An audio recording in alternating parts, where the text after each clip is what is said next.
Are you filming? Who, me? Oh. You were playing, what were you doing? Well, in this case, what I was going to do is start this evening's reading off with a couple of capoeira songs from the Capoeira Club. Got Here it. we go.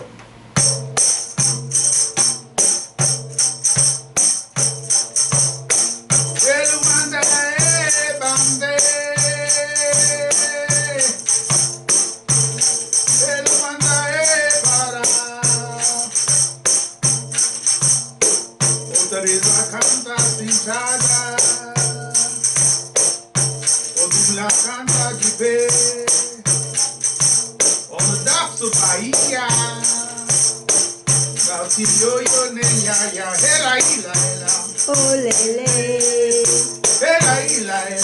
Oh, lele. Oh, lele. Oh, lele.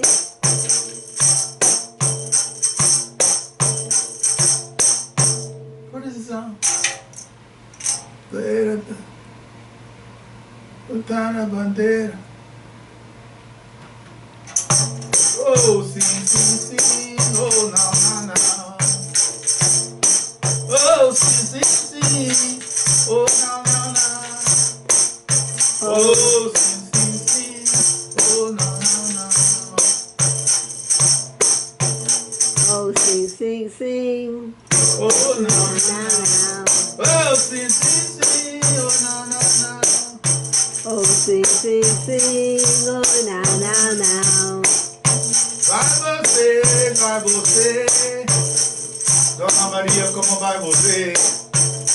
Bible say, Dona Maria como Bible say. E jogou a aprender.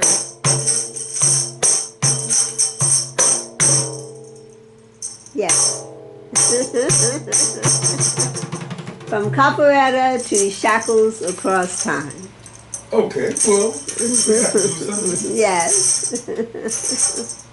Welcome to the capoeira, to the reading. to the reading of... the reading chair. Welcome to the reading club. Uh-huh. This is the Third. chapter. Third. I'm sorry, wrong page. Third chapter. And I'm excited to read this because... Can I see what the cover looks like? Oh, sure. Ah, there it is. You should remember. Shackles after all, Across you know Time. this, right? Yes, but somebody may be tuning in for the first time. Oh, okay. Okay. Thank you very much. Hey. Okay. Okay. As you all remember, Robert Quinn has made an invitation to... Oh, excuse me. Yes. It must be this apple juice, guava juice. Guava juice, yay. Boy, this stuff is so good. Mm-hmm. Robert Quinn has invited far-flung members of his clan to a reunion. Yes. And in chapter 3, I'm offering a little introduction to some of the people that This is the first family reunion.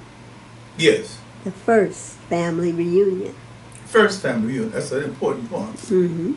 Yeah, some of these people have never seen each other. These are two people, family members, who are owners of a export-import shop in Augusta, Georgia. Mm.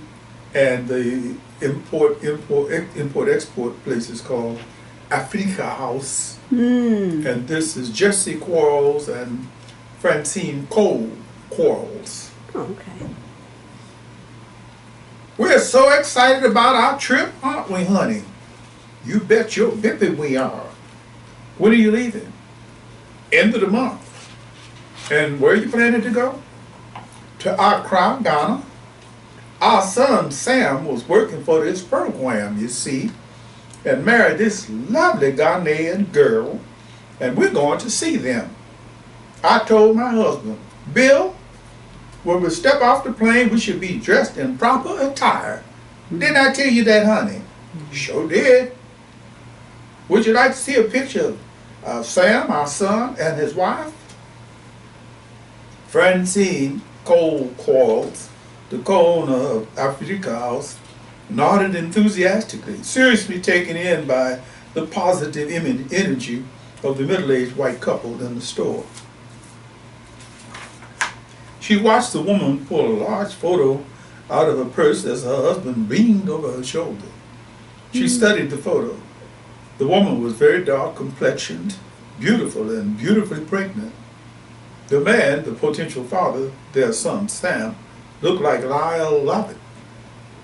Lyle Lovett, Yes. the country and western singer. Looks like you guys are going to be grandparents pretty soon.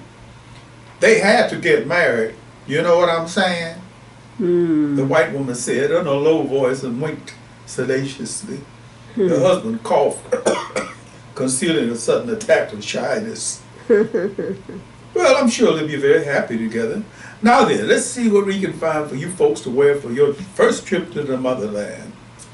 2 hours later, she waved them out of her shop, 3,000 richer and exhausted. I bet.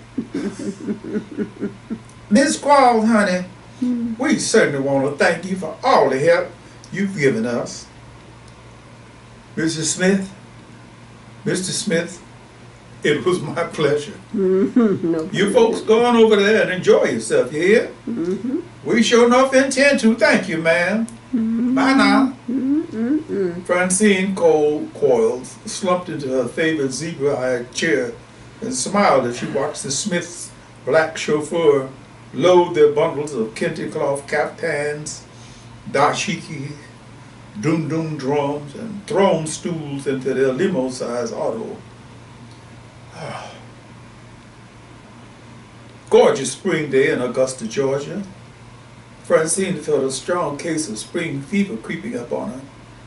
Be nice to go up on the lake and hang a fishing pole out into the water.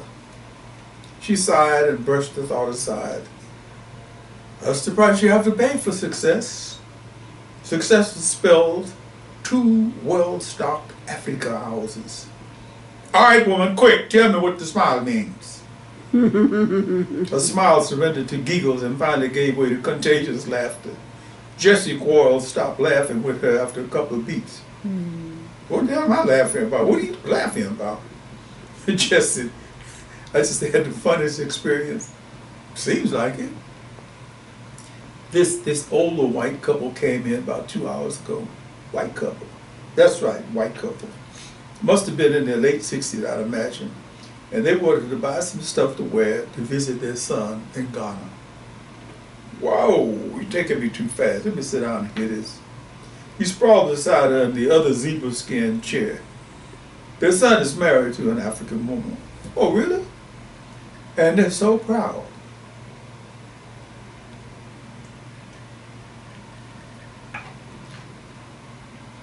And they're so proud. They showed me a picture of the couple. Their son looks like an ugly duckling, but the sister's gorgeous. That's the way that goes sometimes. Is that what you were laughing about? Yeah, it was just a combination of things. Here's this old white couple that I presume to be regular, old school, white bread eating racists the minute they walked in, but they weren't. I think they're two of the nicest people I've met in a long time. And what's that? And that's what made you laugh. More than that, it had to do with watching them try on these clothes. It would be damn near impossible to explain what kind of feelings they aroused in me, watching them deal with these kente cloths and all. Mrs. Smith insisted on having me tie a gele on her head. And Mr. Smith put his dashiki on backwards. But they were trying, you know what I'm saying? I hear you, baby, I hear you. They had done their African homework, and somewhere along the way they had shared their racism. You could tell. They spent a couple hours in here shopping, and they didn't drop one little racist sentiment anywhere. Not even one "you people" or any of that. Who knows? There may be hope yet. The thing that struck my funny bone was just simply the way they looked. It could have been a southern version of the old Flintstones. In any case, they came up in here trying to buy us out. I didn't want to argue with them about anything, but I couldn't understand why they felt the need to buy all this stuff from us when they were on their way to where it all came from. It's not our business to understand, but to sell. Dig it? I was smiling when you came in, wasn't I? So what's the latest with you? Well, let me give it to you quick. First things first, Benjamin is okay. I stopped at the hospital and Dr. Kramer reassured me that he would simply deal with a hard case of spring pollen energy, nothing life-threatening. We can pick him up this evening. Glad to hear that. I was a little bit worried. Yeah, I know. Stopped at Payne College to talk with Taiwo and Kahindi's dance teacher. She's asking us to supply the material for her West Africa review next month. Oh, that's great. We can give the thing an authentic touch. Now then, finally, I've got two brothers waiting over at the store for me to bring them some djembe drums. We're all out over there. We have 6 in the back. Why did you call? I didn't call because I wanted to trip over here and take a look at my wife, okay? I don't think it's normal for a man and his wife to be apart all day long, all the time. Thank you. Oh, that's nice, Jessie. Really thoughtful of you.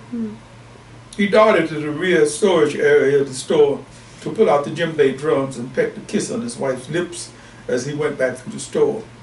What's for dinner? He asked as he made his exit. I don't know, sweetheart. You're cooking tonight, remember? He turned his familiar frown smile on her as he closed the door, juggling a drum under each armpit. She paced around the shop after he left, doing a quick inventory, smiling. What a beautiful man. After 20 years of ups and downs, after Benjamin's birth, he was still filled with humor and vinegar. Benjamin. What on earth did we do to have a Benjamin? Once again, she slumped in her favorite chair. The thought of her deformed 16-year-old son made her feel slightly nauseous. A water-headed boy. What was the technical name? Hydrocephalic. A water-headed boy with semi-seal flippers for arms and legs. We should have done something when he was born. The thought slithered through her mind again and again. No, we did the right thing. We raised him as a normal child. Benjamin, like the twins who preceded him, was a planned child. Oh, hey, no dust demon babies, okay? The ones we get, we'll call for. They greeted the twins with delight. Whoa, I thought you looked pretty big, but I didn't know you were baking twins in there. No wonder you didn't want to get a scan.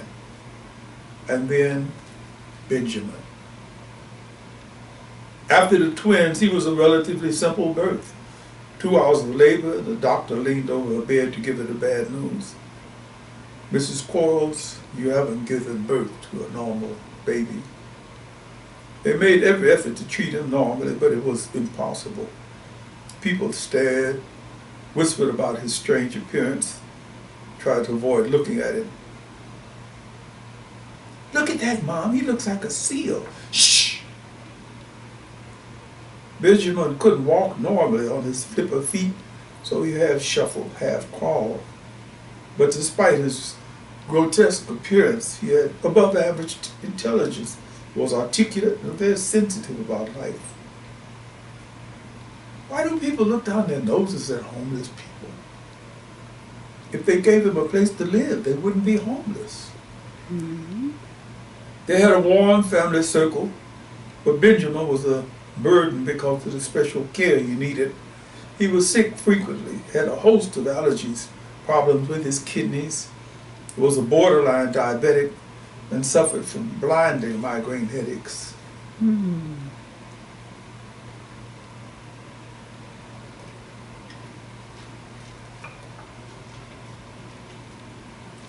They had taken him on a planned month-long buying trip to Nigeria and felt compelled to leave after a week.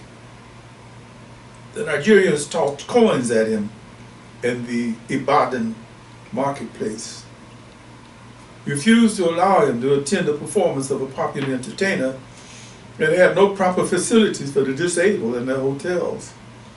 Jessie raised hell with everybody. I don't fucking believe this. You mean to tell me we're in the 21st fucking century and you don't have a toilet my son can use? Oh, sorry, sir. Sorry, my motherfucking ass. Shit. Ghana was only slightly better, and the Ivory Coast was worse than Nigeria. A Ghanaian friend explained, "You must understand, my friends, this is not a personal thing. Many Africans believe when they see a handicapped person that he is suffering the results of past sins." Bullshit. It was a rude exposure to a side of African life that they had never considered. After 5 years of being in the export-import business, they had never concerned themselves with how their brothers and sisters on the continent looked at disabled people. Benjamin was philosophical. Oh well, so much for the motherland. They had to make buying trips every 6 months, but after that experience, they took turns doing it. The 18-year-old twins, Taiwo and Kahindi, were seriously pissed because they couldn't go. Mom, how come we can't go? We had a lot of fun in Nigeria. Of course you did, because they love twins, okay? But your brother didn't have a lot of fun. And we are a family. We're not about providing a lot of fun for just 2 members of the family. You're 18 years old. Start saving some of that money you're spending on clothes and you can pay your own way over, okay? Francine felt the tears spring up in her eyes and tried to stop the flow. After 16 years, I should be used to the idea that we have a deformed child. Typically, while almost giving into a low mood, she popped out of her chair and went to her desk. Always have some paperwork to do when you own a business. She sat at her desk. I had studied the carefully worded invitation to the reunion of the direct descendants of Kwame Kwate. A wry smile bending the corners of her mouth. It ought to be interesting. Yeah, this ought to be interesting. What will the descendants of a slave trader have to say to each other? Glad to see you. Okay, this is Robert Quinn keeping a meeting with some people who would like to buy his business. Oh, yes.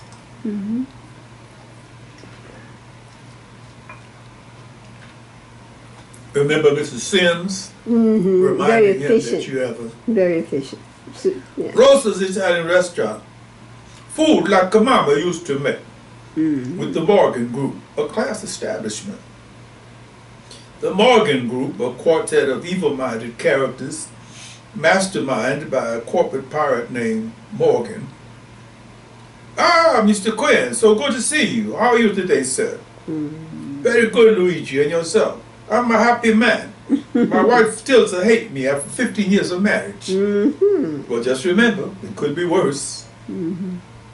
They shared a familiar joke and exchanged handshakes. Please, please, come in. Mr. Morgan and his people are already here. Head swiveled as he was led through the heart of the restaurant to the private dining section. Ah, Bob Quinn, glad you could make it. Quinn took the measure of the man and he's left the table to come over and glad handed him into the dining room. Big bear of a guy, but agile. They had played tennis a few times, and he was surprised to discover that the big man could cover so much ground so quickly. His secretary, as efficient as she could be, did a little research and found out he had been an all-conference offensive tackle for 3 years at SMU. You've met my CEO, Percy Cunningham. Mr. Cunningham. They shook hands politely and smiled as he was reintroduced to 3 men whom he had met previously. Cunningham, the CEO of the Morgan Corporation, Stanley Feinberg, vice president. Carl Weathersby, assistant manager. That's a surprise, surprise, a woman. A new addition to the Morgan bunch. Ms. Germaine St. Julien, the latest addition to our staff. Wonder what happened to, what's his name? These guys blow in and out like the wind. Pleased to meet you, Miss St. Julien. Please, have a seat. Order what you like. I've been told you come here often. As often as I can. Can you suggest something? Try the shrimp diavolo rosa. The tuxedo waiter circled the table, discreetly taking their orders. Spaghetti and meatballs. Oh yeah, original. Sausage and peppers. Luigi, the owner, Major D, slipped Robert Quinn one of his sly Sicilian smiles, meaning these guys don't have a lot of imagination. No, they don't. And what would you suggest for me, Mr. Quinn? I'm a Nebraska girl without a lot of Italian restaurant training. He made a quick peripheral study. Was she flirting? Was she Arthur Morgan's private stock? A Nebraska girl named St. Julia? Sounds like a good Beaujolais. I don't think it could go wrong with the lasagna. They use low-fat, cholesterol-free ingredients. My wife loves it. Dad cut the head off the snake before it began to crawl. Luigi smiled in his direction, enjoying the interplay. The food ordered, they suddenly found themselves in a silent, pregnant moment. The waiter filled it in. And you will have the house wine. It is from Catania. No vino for me. Perrier will do. The other follows his lead. Sparkling water, Vichy water, Pellegrino, water all around. No one wanted any boozy slip-ups. I feel we all know each other well enough not to have to fiddle-faddle. Quinn nodded neutrally, peripherally, studying Miss St. Julien's notepad. His own stenographer. That's pretty slick. The CEO, Cunningham, took the baton from his boss and as smoothly as someone running a leg in the 400-meter relay.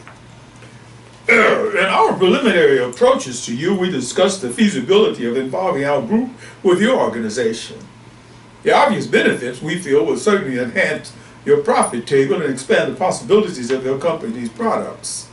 In addition, with the added capital we will immediately inject, we can guarantee a diversification of the products that you're responsible for. Stanley Feinberg. The bottom line in all of this is that we should be able to help secure a greater portion of the existing market and begin to make crossover overtures. Carl's Weathersby. Luigi followed two waiters as they popped in with breadsticks and salads.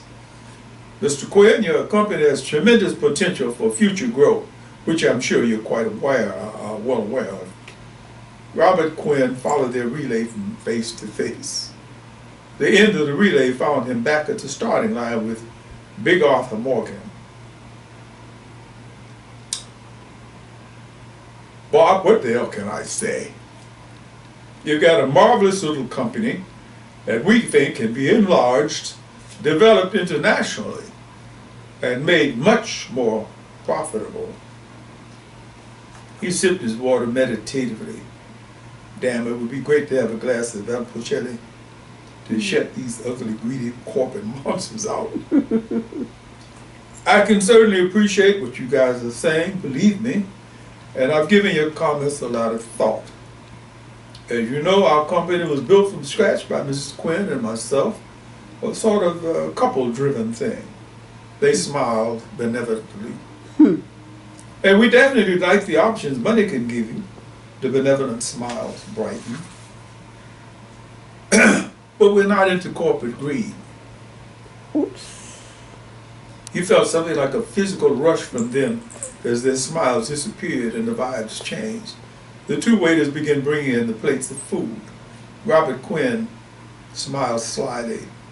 they were not going to have a successful lunch. Mm-hmm. 35 minutes later, after a number of agreeable comments about the food and some disagreeable exchanges about the reason for their meeting, Big Arthur lunged.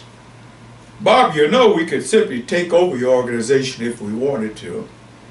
Arthur, I'm sure you really, if you really want to, or else we, or you wouldn't be having this meeting.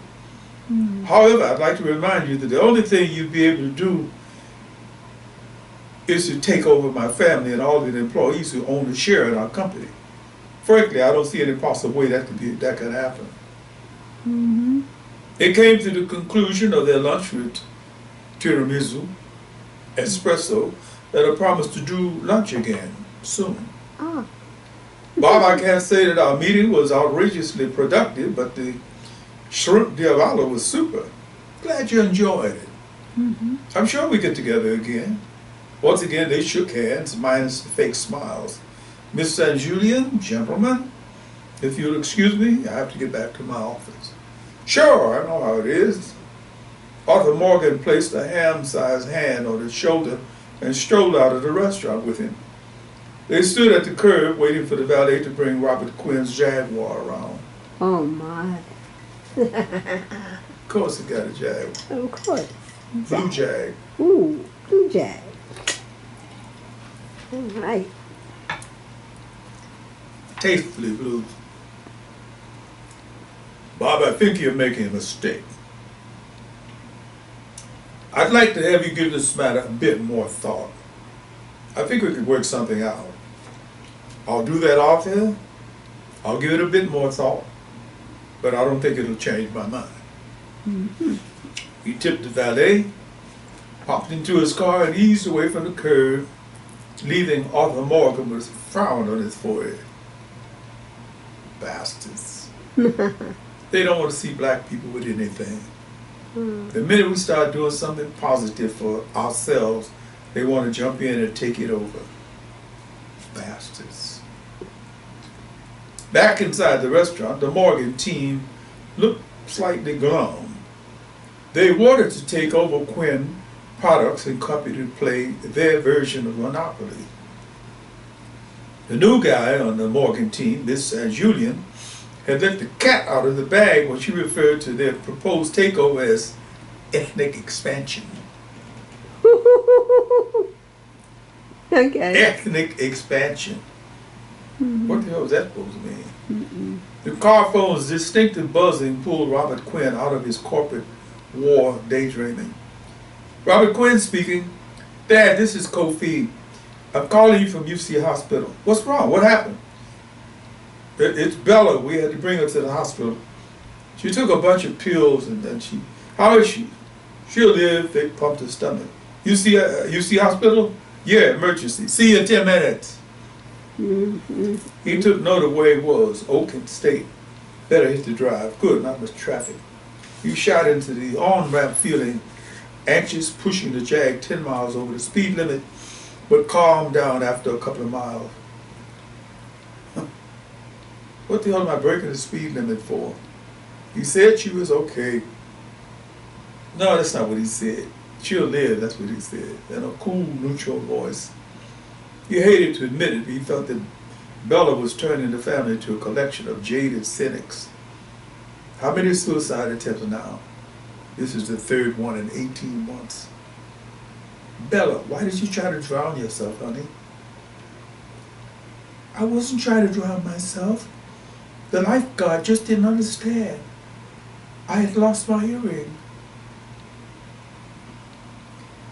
Did you actually think that you were going to be able to find an earring in the bottom of Lake Michigan? He parked his car on the midway and jogged to the emergency entrance of the University of Chicago Hospital. You have a Bella Quinn in emergency? You're a relative? I'm her father. She's been taken room 211. Thanks. You know everything. He knew something about the numbering system of the hospital after 2 previous trips, hard to the right, even to the left. He eased into the room and stared at his daughter's face between the 2 figures standing beside her bed. She's such a beautiful brown-skinned girl. His wife reached out for his hand. He joined hands with her. Kofi embraced him warmly. He leaned over to kiss his daughter on the forehead. How do you feel, Bella? Tired. They stood in place, looking down at her, feeling ill at ease, not really knowing what to say. Kofi broke the strained silence. Well, I have to go to a rehearsal. Take it easy, little sis, and no more pills, okay? He kissed his parents and shuffled out. Robert Quinn sat on the side of the bed and held his daughter's hand. Why, Bella? Why? She became animated. She struggled to explain herself. The voices told me to do it, Dad. I didn't want to do it, but the voices kept telling me to do it. It was the only right thing to do. The voices started screaming at me. I couldn't take it anymore. I tried to do what they wanted me to do. He felt like screaming at her, slapping her face, doing something to force her to understand that the voices weren't real. Dr. Steinmetz had told him, Mr. Quinn, you have to understand that the schizoid version of reality is as legitimate to them as your version of reality is to you. We can give Bella medicines to ease her problems, but I cannot honestly say to you that her problems, her demons will go away. Bella, he heard his wife's voice as though she were speaking from a distance. Bella, did the voices tell you to pull up the rose bushes? Yes, she answered in a resigned tone of voice and held up the scratched hand that they had already used as evidence of her actions. Mr. Quinn, Mrs. Quinn, you'll have to leave now. We'd like to give the young lady a sedative. They kissed their daughter on both cheeks and backed away from the bed, waving. When can we? She'll be able to leave tomorrow. We'd just like to keep overnight for observation. Of course, we understand. See you tomorrow, honey. Bella mind the word. Sorry, Mom. Sorry, Dad. They strolled the hospital corridor silently, both holding back tears. Where did you park? Kofi drove us over. I parked in Midway. I just had a liquor-free lunch. How about joining for a couple of dry martinis? Lead the way, my friend. Lead the way. I'm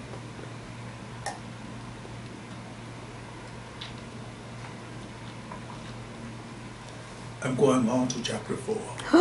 Okay. Thank you. It's a very short chapter. Okay. The Banker's Lounge, the best place for the driest martinis in town. Has she been taking her medication? Not the way she's supposed to. Why not?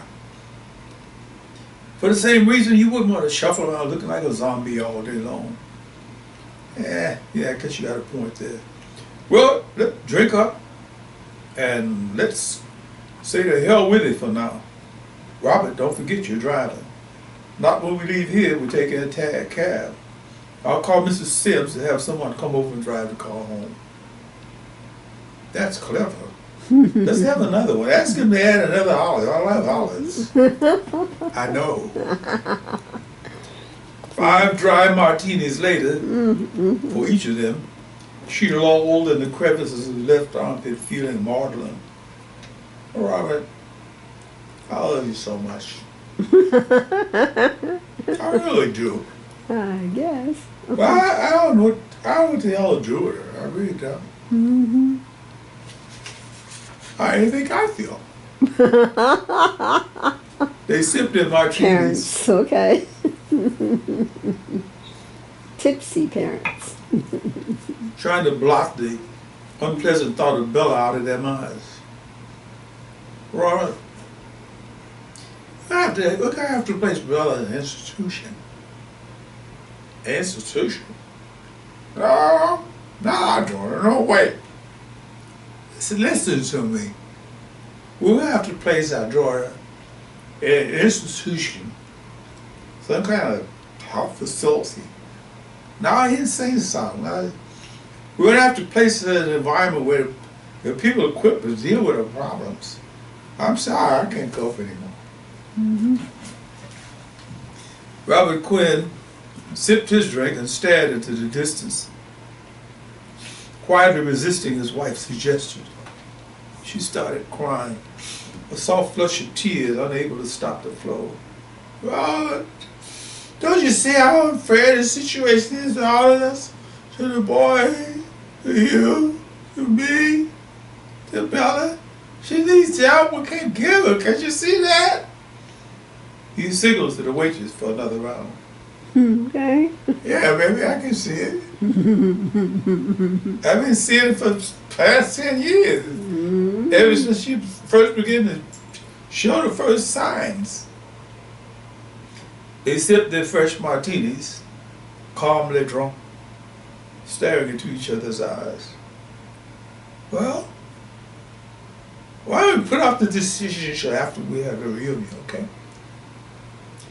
I hate to have people come here and find out we just had our daughter institutionalized. Robert, we're not having her institutionalized. We're placing her in a mental care facility.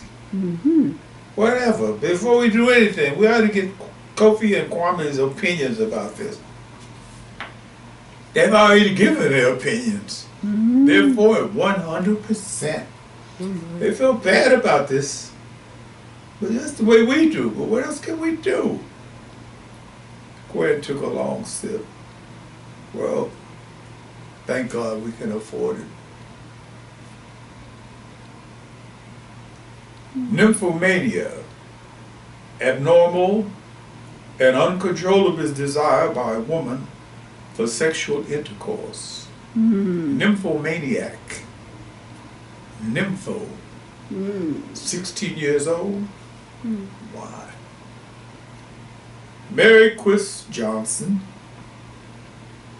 slammed the dictionary shut, pushed her swivel chair away from her desk, and strolled over to stare out of the office window. Spring on the Turner campus was one of her favorite seasons.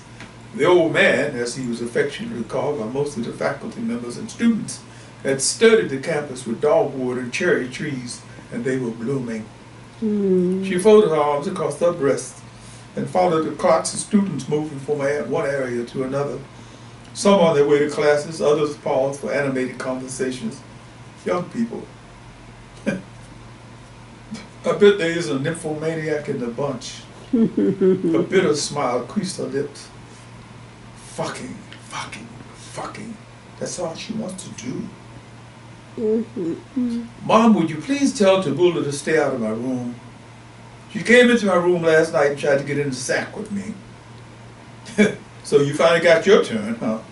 What kind of girl would try to sleep with her own brothers? With her own father? Mary, you got to keep your eyes on Tabula. Why? What's wrong? Well, you know her behavior towards me and the boys is totally inappropriate at times. I don't feel good about her trying to snuggle up in my lap, trying to stick her tongue in my mouth. The psychologist threw a bunch of cliches and buzzwords at their heads, collected their large keys, and prepared themselves for the next session. Your daughter is afflicted by nymphomania, a rare affliction. Dr. Berg, we didn't have to pay you for a month of costly interviews to find that out. We're concerned about a solution for the situation, for the problem, not an identification of the illness. The psychiatrist came with several different approaches: pills, constant therapy, electroshock treatment. Can you guarantee us that the problem will be solved by this treatment? Unfortunately, I cannot offer any guarantees. I'm sorry. So what's going to happen to her daughter? Is she going to fuck herself to death? A 16-year-old, gorgeously figured, beige-skinned girl full of life and hormones gone completely haywire. If there was something we could identify in her DNA or whatever it is, something that could be altered. The phone ringing on her desk jarred her from her thoughts. Dr. Quist Johnson's office. Hi, sweetheart. Morning, lover. Don't rub it in. Sorry I fell asleep last night before you. They shared a little laugh about the non-event. Too well married to allow one mishap to dampen their love for each other. That wasn't the first time, you know. Now hold on a minute, Mary. Remember, I was Mr. Viagra before that stuff was invented. Frankly, I'm just kidding you, baby. Don't be so defensive. Well, it's not I'm so defensive. It's just that I was a little tired. It was my fault. I stayed up to talk with your mullah. Oh, what time did she get in? Too late. That's one of the things we talked about. What did you say to her? What could I say to her? The same things we've been saying. We love you. We want the best for you. We want to see you live a long, productive life. Huh. What did she say? The usual. Mommy, I'm sorry. I'll try to do better. Yeah, same old, same old.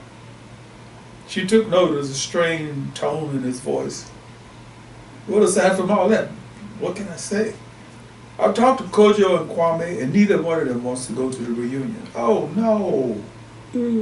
Kojo made it clear he had mopped up half the guys on our street about his sister, but he said, I quote, I don't feel I know enough martial arts to deal with the city of Chicago. End of quote. Kwame simply doesn't want to deal with the potential shame embarrassment factor. She slumped in her chair, feeling momentarily bugged out by the situation. Frank, I can clearly understand where they're coming from. I really can. And I sympathize with how they feel. But we're going to the reunion and they're coming with us. That's what I told them. Okay. Look, I got to run class in 10 minutes. I love you, you beautiful man. Can you prove it tonight? If you can stay awake long enough. I'll drink a lot of black coffee this afternoon. See you tonight. Later. Yes. She slowly replaced the phone in its cradle. We were going to have to do something radical about this situation soon. She strolled back to the window, her brow knitted with tension. And so that takes us to the end of chapter 4. Okay. And next reading will be of chapter 5. and then it'll soon be chapter 5 and 6 and 7 and onward and onward And onward, yes. It'll all come to an end, but not too soon. I gather, not too Because soon.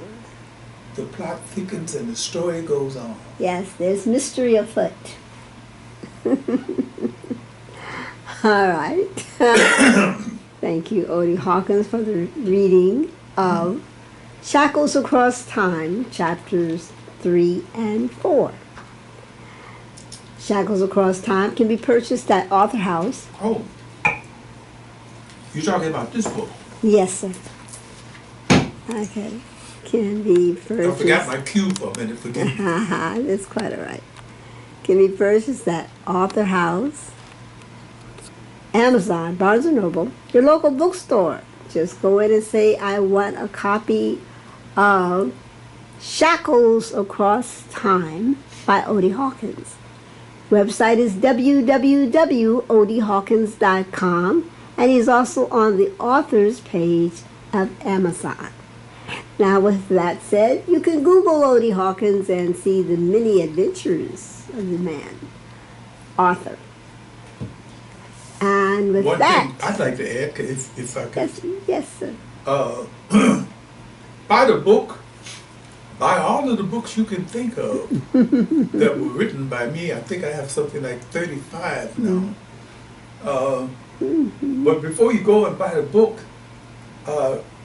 get a ballot. Get a ballot. Vote. And vote. Having said that, I will say no more.